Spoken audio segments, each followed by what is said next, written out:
మూతున్న కూర అయితే కమ్మ ఆసన వస్తుంది. అత్త అండితే ఆసనకు ఆసన ఉంటుంది, రుచికి రుచి ఉంటుంది. పో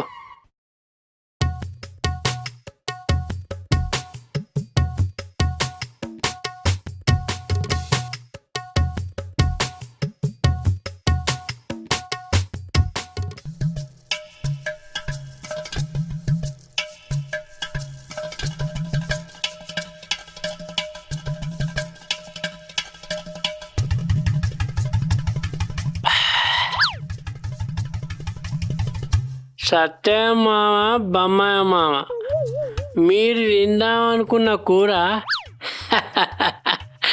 నేను తింటానా. అబ్బా లచ్చత మంచిగా అండింది. పో